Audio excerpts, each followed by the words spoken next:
जय हिंद दोस्तों, आप सभी का अपना YouTube channel super study centre में स्वागत है। चलिए आज हम पढ़ने वाले हैं सामाजिक विज्ञान के भूगोल को। तो ये भूगोल में पहला हम ऑब्जेक्टिव क्वेश्चन को पढ़ेंगे, और इससे पहले अगर आप इस चैनल पर नए हो तो इस वीडियो को लाइक करके चैनल को सब्सक्राइब कर लीजिए। तो चलिए हमारा पहला क्वेश्चन है, सुपारी कृषि किस राज्य की प्रचलित है। ये भी सभी मोस्ट इंपॉर्टेंट क्वेश्चन है, जो कि वेरी वेरी इंपॉर्टेंट क्वेश्चन है। चलिए हम लोग पढ़ते हैं। तो पहला हमारा है, सुपारी कृषि किस राज्य की प्रचलित है। तो पहला दिया गया है आपको बिहार का क्षेत्र मैदान, दूसरा उत्तराखंड और तीसरा हरियाणा और चौथा पंजाब। ठीक है, तो हम लोग पहला का आंसर हो जाएगा वो है बी। ठीक है, वो हो जाएगा बी। पहला का आंसर जो है वो बी होगा, उत्तराखंड।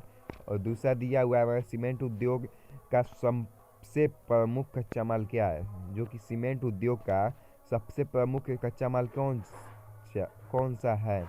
तो इसका हमारा आंसर क्या होगा, आइए चलिए देखते हैं। इसका आंसर हमारा चूना पत्थर हो जाएगा। बक्साइड नहीं होगा, ग्रेनाइट नहीं होगा, लोहा नहीं होगा। ठीक है, तो अब चलिए हम लोग चलते हैं अगले क्वेश्चन की ओर। अगला क्वेश्चन हमारा दिया हुआ है, कौन भारत का सबसे बड़ा लौह उत्पादक राज्य है। ठीक है, कौन सा भारत का सबसे बड़ा लौह उत्पादक राज्य है। तो इसमें से चार क्वेश्चन दिए हुए हैं। इसमें आप सभी का टेस्ट भी हो जाएगा कि आप कितने पढ़े हुए हैं। और ये सभी 2023 बोर्ड परीक्षा में 99% आने की आशाएं हैं। ये आएगी अवश्य, 99% आएगी। तो चलिए हम लोग पढ़ते हैं। तीसरा क्वेश्चन हमारा, कौन भारत का सबसे बड़ा लौह उत्पादक राज्य है। तो इसमें से हमारा चार आंसर दिया है। पहला कर्नाटक, दूसरा गोवा, तीसरा उड़ीसा, चौथा झारखंड। इसमें हमारा आंसर क्या है, चलिए हम लोग देखते हैं। तो इसका आंसर है कर्नाटक। इसका आंसर क्या है, कर्नाटक है। ठीक है, इसका आंसर हो गया कर्नाटक। अब चलिए हम लोग देखते हैं अगला क्वेश्चन। अगला क्वेश्चन दिया हुआ है, किस खनिज को उद्योगों की जननी माना जाता है।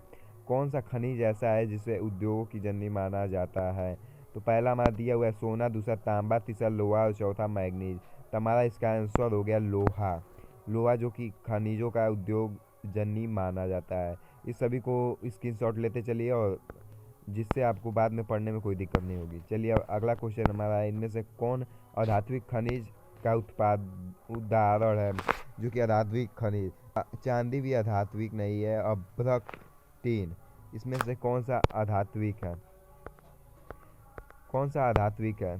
ठीक है, तो अभ्रक हमारा अधात्विक है। ये क्वेश्चन बहुत आसान सा है, लेकिन इस पर थोड़ा सा ध्यान देना पड़ेगा। अभ्रक जो कि अधात्विक है। ये सारे क्वेश्चन बहुत ही मोस्ट इंपॉर्टेंट क्वेश्चन है। हमने एक एक क्वेश्चन को छाट के लाया। उसके बाद हमारा क्वेश्चन नंबर 6 है, भारत में लगभग कितने प्रकार के खनिज पाए जाते हैं। तो पहला है 50, दूसरा है 100, तीसरा है 150 और चौथा है 200। कितने प्रकार के पाए जाते हैं। तो इसमें हमें 100 प्रकार के खनिज पाए जाते हैं हमारे देश में। जो कि हमारा भारत देश है, उसमें लगभग 100 प्रकार के खनिज तत्व पाए जाते हैं। अब चलिए हमारा अगला क्वेश्चन है प्यारे बच्चों। चलते हैं हम अगले क्वेश्चन की तरफ। हमारा दिया हुआ है, चरक चरक का संबंध किस देश से था।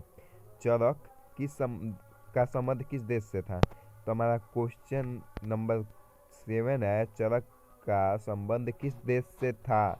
तो हमारा पहला दिया है म्यांमार से, दूसरा दिया श्रीलंका से, तीसरा भारत से और चौथा नेपाल से। चरक का संबंध जानते हैं किससे था। चरक का संबंध था हमारे भारत देश से। ठीक है, हमारा भारत देश से, यही हमारा सही है। ये सब गलत है। हाँ, भारत देश से संबंध था। अब हमारा 8वां क्वेश्चन है, जो कि भारत का प्रथम तेल शोधक कारखाना कहाँ स्थित है। ये सारे इंपॉर्टेंट क्वेश्चन है भाइयों, प्यारो बच्चों, देखते रहिए। तो भारत का प्रथम तेल शोधक कारखाना कहाँ स्थित है। ठीक है, भारत का प्रथम तेल शोधक कारखाना कहाँ स्थित है। तो वहाँ पहला दिया है मथुरा, दूसरा बरौनी, तीसरा डिगबोई और चौथा गुवाहाटी। गुवाहाटी तो नहीं है हमारा डिगबोनी। ठीक है, यही हमारा सही है। अब हमारा क्वेश्चन नंबर अब हमारा क्वेश्चन नंबर 9 है, जो कि देखते हैं। सॉरी, क्वेश्चन नंबर 9 है, मैग्नीज उत्पादक में भारत का विश्व में कौन सा स्थान है। ठीक है, मैग्नीज उत्पादक में भारत का विश्व में कौन स्थान है? प्रथम है या द्वितीय है या तृतीय है या चतुर्थ है? इसका आंसर कौन सा है? तो चलिए हम इसका आंसर लगा देते हैं 3, क्योंकि इसका आंसर 3 ही सही है। ठीक है, इसका आंसर 3। ठीक है, इसका आंसर 3 है। मैग्नीज उत्पादक भारत में विश्व का क्या स्थान है? तीसरा स्थान है। हमारा चौथा क्वेश्चन है जो कि मरुस्थल मृदा का विस्तार निम्न में से कहाँ तक है? मरुस्थल मृदा का विस्तार निम्न में से कहाँ है? तो इसमें मरुस्थल समझते होंगे, मरुस्थल का मतलब राजस्थान टाइप में, तो राजस्थान टाइप में राजस्थान में ही होगा। तो चलिए चलते हैं अगले क्वेश्चन की ओर। इनमें से किस बंदरगाह से लोहे का निर्यात किया जाता है? कौन सा बंदरगाह है जिसमें लोहे का निर्यात किया जाता है? पहला मुंबई, दूसरा कोलकाता, तीसरा पारादीप और चौथा विशाखापट्टनम। कौन सा इसका आंसर है? इसका आंसर है विशाखापट्टनम। सॉरी, मुंह से नहीं, विशाखापट्टनम। उसके बाद हमारा 12वां क्वेश्चन है, काली मृदा का दूसरा नाम क्या है? काली मृदा का दूसरा नाम क्या है? तो पहला दिया हुआ है बलुई, दूसरा दिया रेगुड़ और तीसरा दिया साल और चौथा दिया पर्वती। इसका काली मृदा का दूसरा नाम है रेगुड़। ठीक है, चलते हैं अगले क्वेश्चन पे।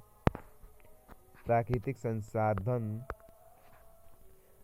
प्राकृतिक संसाधनों के संरक्षण हेतु 1968 में ईस्वी में कौन सा कन्वेंशन हुआ था? प्राकृतिक संसाधन के संरक्षण हेतु 1968 में कौन सा कन्वेंशन हुआ था? तो कौन सा कन्वेंशन हुआ था? तो पहला है अफ्रीकी कन्वेंशन, दूसरा है वेलिंगटन कन्वेंशन, तीसरा है विश्व आपदा कन्वेंशन, चौथा इनमें से कोई नहीं। तो इसका सही आंसर है जो कि अफ्रीकी कन्वेंशन। ठीक है, यही है हमारा सही आंसर, अफ्रीकी कन्वेंशन। ठीक है, चलिए हम लोग चलते हैं अगले क्वेश्चन के, जो कि हमारे प्लास्टर ऑफ पेरिस किसने बनाया था? प्लास्टर ऑफ पेरिस किसने बनाया था? तो प्लास्टर ऑफ पेरिस ने किसने बनाया था?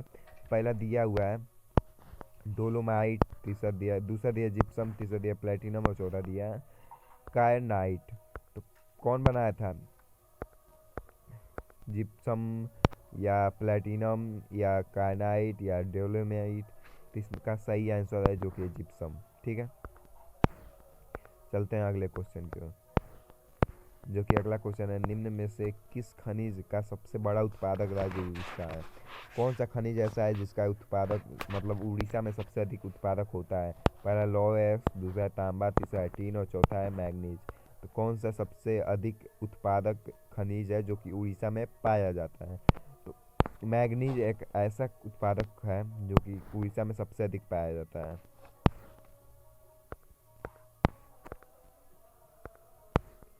और चौथा क्वेश्चन 16वां क्वेश्चन है, जो कि भारत में तांबा का कुल भंडार कितना है? जो कि भारत में तांबा का कुल भंडार कितना है? तो चलिए देखते हैं। भारत में तांबा का कुल भंडार दिया हुआ है 100 crore ton, 125 crore ton, 150 crore ton और दिया हुआ है 175 करोड़ टन। इसका सही आंसर है 125 करोड़ टन। ठीक है,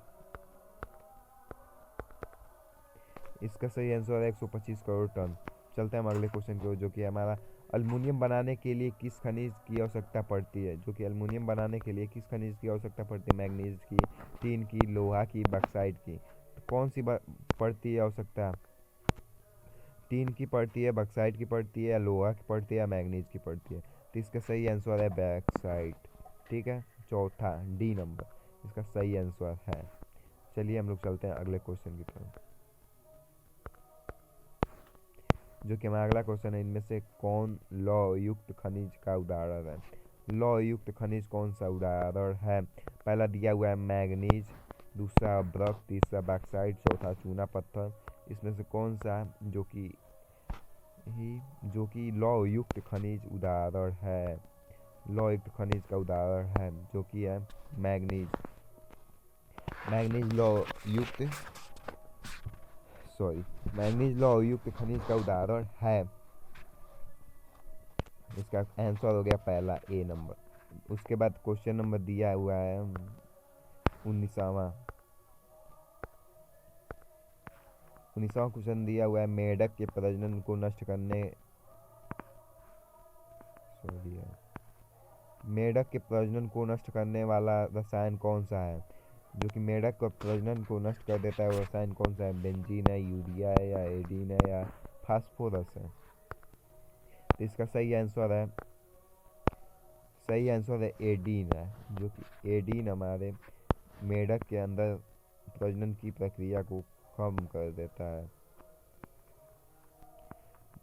20वां क्वेश्चन है, समुद्री क्षेत्र में राजनीतिक सीमा कितने किमी क्षेत्र का संप्रदाय निहित है? समुद्री क्षेत्र में राजनीतिक सीमा कितनी किमी क्षेत्र का संप्रदाय निहित है?